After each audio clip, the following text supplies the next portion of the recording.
Hello students, બોર્ડની exam નજીક આવી રહી છે તો જલ્દી ફટાફટ આપણે આગળ ભણવાનું ચાલુ કરી દઈએ. તો આપણે આજે ભણવાનું છે સમીકરણના ઉકેલ લાવવાનો શું રહેશે એવું પૂછાય છે એક્ઝામમાં. તો સમીકરણનો ઉકેલ એટલે શું? એ આ એક્સની વેલ્યુ શોધો કે વાયની વેલ્યુ શોધો કે ઝેડની વેલ્યુ શોધો. તો આ વેલ્યુ શોધીએ ને એને કહેવાય સમીકરણનો ઉકેલ. બરાબર? કોઈ સમીકરણ આપેલું હોય ને આવે કંઈક વેલ્યુ શોધવાની કીધું હોય. રેડી? એના પછી એવું પણ થતું હોય છે, જો આ જે ઉકેલ શોધવાનો છે ને એ ઉકેલ આપણે આ રીલમાં જોઈશું કે ભાઈ એ ઉકેલના નિયમો કયા કયા છે. હું મારા નિયમો તમને એક્સપ્લેન કરીશ કે ભાઈ અમુક વસ્તુ તમે જાણી લેશો, પછી હું તમને આગળ વધારે શીખવાડતો રહીશ. બરાબર? એના પછી આપણે સમીકરણ ઉકેલતા પણ શીખીશું. તો પહેલો નિયમ એવો છે કે સમીકરણ તમને ખબર હોય કે વચ્ચે બરાબર હોય, આ બાજુ કંઈક હોય, માની લો એક્સ પ્લસ વાય અને આ બાજુ કંઈક છે. બરાબર? માની લો 10.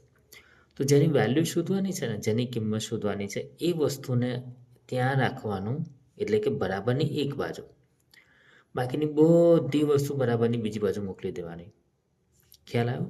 આપણે એક્સની વેલ્યુ શોધવી છે તો એક્સને એક બાજુ રાખવાનું, બાકીની બધી વસ્તુ બરાબરની બીજી બાજુ, એટલે કે એક્સ બરાબર 10 માઇનસ વાય. રેડી?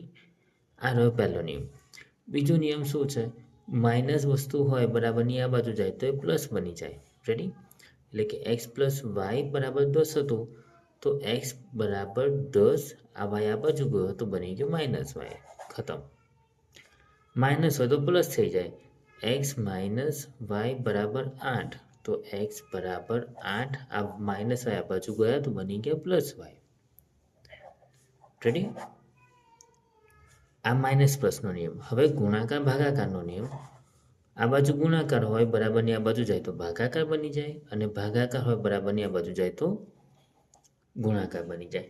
કઈ રીતે? 8x છે, 8x બરાબર વાય. માની લો આવું છે.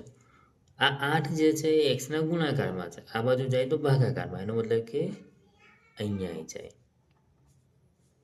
આ ભાગાકારમાં આવી ગયા. બરાબર? એ રીતે ભાગાકારમાં છે. માની લો કે x ડિવાઇડેડ બાય 2 ઇક્વલ્સ 10. તો આ બગડો ભાગાકારમાં છે ને આ બાજુ જશે તો ગુણાકારમાં જશે, એટલે અહીંયા આવી જાય. તો x બરાબર 20. આ રહ્યો બીજો નિયમ. તો પહેલો નિયમ શું છે? જે વસ્તુ જોઈતી હોય એ બરાબરની એક બાજુ રાખવાની, બાકી બધી વસ્તુ બીજી બાજુ મોકલી દેવાની. અને બીજો નિયમ શું છે? માઇનસ આ બાજુ જાય તો પ્લસ થાય, પ્લસ આ બાજુ જાય તો માઇનસ થાય, ગુણાકાર આ બાજુ જાય તો ભાગાકાર થાય, ભાગાકાર આ બાજુ જાય તો ગુણાકાર થાય. રેડી? સોલ્યુશન કેવી રીતના લાવવું હવે આગળની રીલ્સમાં જોઈશું, જે કાલે આવશે. ત્યાં સુધી ભણતા રહો, આગળ વધતા રહો. Bye bye. It's my aims education.